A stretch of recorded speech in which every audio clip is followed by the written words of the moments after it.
Woman is killed in Africa. The authorities say wild animals did it and closed the case. Now, that might have been the end of a very tragic situation. But the woman's father did not believe the story and was determined to see justice done. We sent Joel Loy to Kenya for this report. Kenya, East Africa. In Swahili, the word safari means a journey. Since 1988, John and Janet Ward have been on safari for the truth about the murder of their daughter. Her name was Julie. We owe it to her.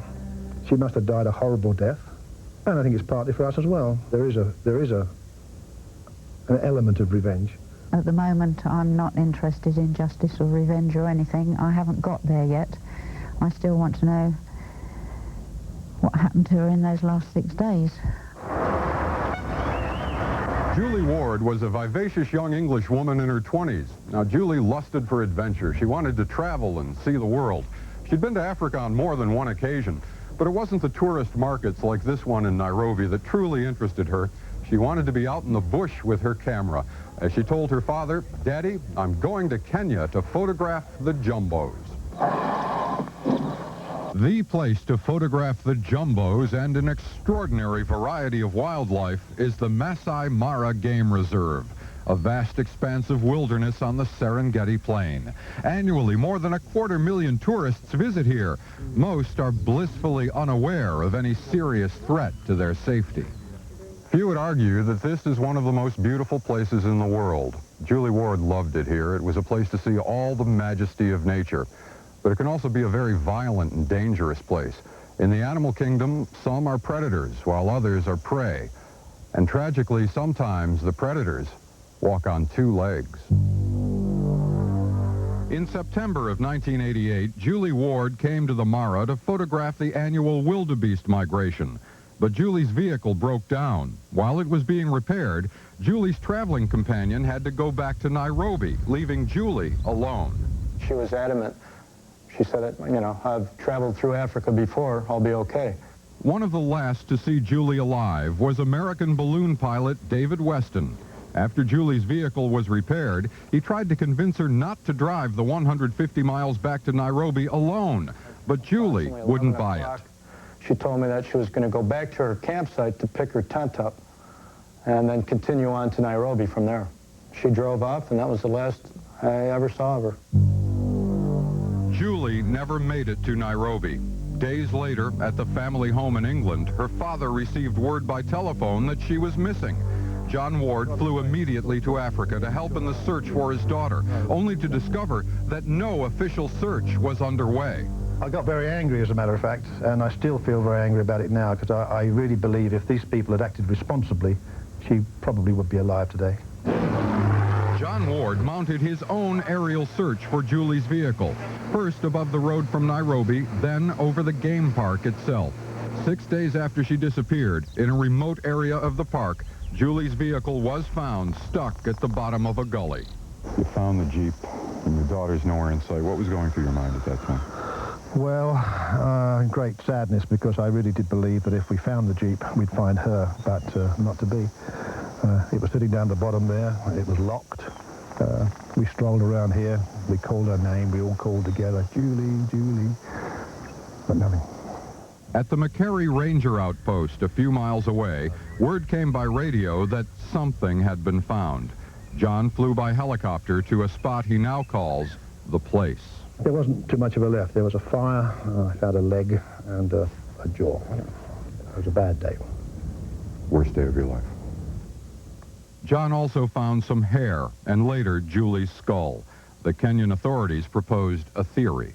She had, for some reason, wandered away from her Jeep, gone in the wrong direction, got way out in the bush, and in order to try and protect herself from the animals, had lit a fire.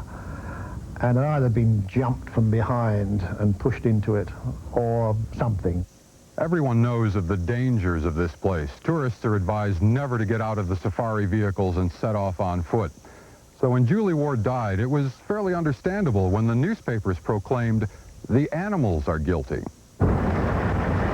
John Ward's odyssey was far from over. It was just beginning. Back in Nairobi, John learned that an autopsy on his daughter's remains had initially indicated murder, but by the time John saw the report, it had been crudely altered to blame the animals. I mean, we're talking now about Kenya's chief government pathologist who's forging post-mortem reports, and we've got the chief of police who's being presented with all sorts of evidence to show the murder's taken place and refusing to accept that it's a murder or start an investigation. So, John Ward started his own investigation. He has spent 4 years and $750,000 of his own money retracing his daughter's steps on a quest for justice. After more than a year, pressure from the British government in London and the spotlight of the world press, the Kenyan government held an official inquest into Julie's death. John Ward and his lawyer, in effect, put the government on trial. The verdict? It was murder. The animals were innocent. But why the government cover-up in the first place? To those of us who've lived here, it looks like the natural way that officials here have of not doing their jobs. American Mike Hiltzik is the Nairobi bureau chief for the Los Angeles Times. His book about the case is A Death in Kenya. Hiltzik believes the current Kenyan government is only interested in keeping power and keeping the tourism dollars rolling in. A sensitivity toward Kenya's image abroad that's led them to do some very foolish and unwise things. So who did kill Julie Ward? Despite evidence to the contrary, the Kenyan police focused in on foreigners like the American balloon pilot. I never felt so far away from home until that day when they started interrogating me, and all kinds of thoughts going through my mind, like maybe during the middle of the night they're going to come and grab me away and make me a scapegoat, or who knows what. Meanwhile, John Ward was getting some help from Scotland Yard, and their investigation focused in on the remote ranger outpost. There were only 2 rangers on duty at the time of the disappearance, and their stories didn't jibe. And in those 2 rangers' huts, detectives found some hairs. There's no doubt it's her hair. We didn't find any other Caucasian hairs here at all, no ginger hairs or black hairs or red hairs, just hers. John believes the rangers may have rescued Julie from the stuck vehicle and then brought her to the outpost, where after a day or 2, things got nasty. I fear she must have been raped. And once that happened, they really couldn't let her. And then tried to totally dismember her and burn her so that there was just nothing left of her at all to be identified. Arrested and charged with murder were rangers Jonah Maggie Roy and Peter Capine. Their trial, which started in February, is still going on. Julie's mother, Jan, attends every day, forcing herself to hear the testimony and see the evidence. In Kenya, there is no trial by jury, only by judge. If convicted, the accused face mandatory death by hanging. The Wards both oppose the death penalty. One of their mothers is in court every day too. She loves her son. John Ward has written a book about his daughter's case. It's called The Animals Are Innocent.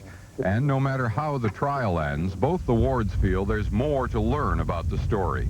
They think others may be involved. So John Ward continues on his safari to truth. When he finds it, he says he'll be out of Africa for good. I long for the day when I never have to come to this place again. I find it an eerie place. I loathe the corruption. I mean, the place is riddled with the corruption from top to bottom. Julie's mother, Jan, however, knows she can't just leave and never come back. It is a magical place, but of course it's also a haunting place. And I do feel she's here. So, yes, it draws me. Well, that game reserve has been the site of many other problems, and now the U.S., Great Britain, and Germany have issued warnings about traveling there.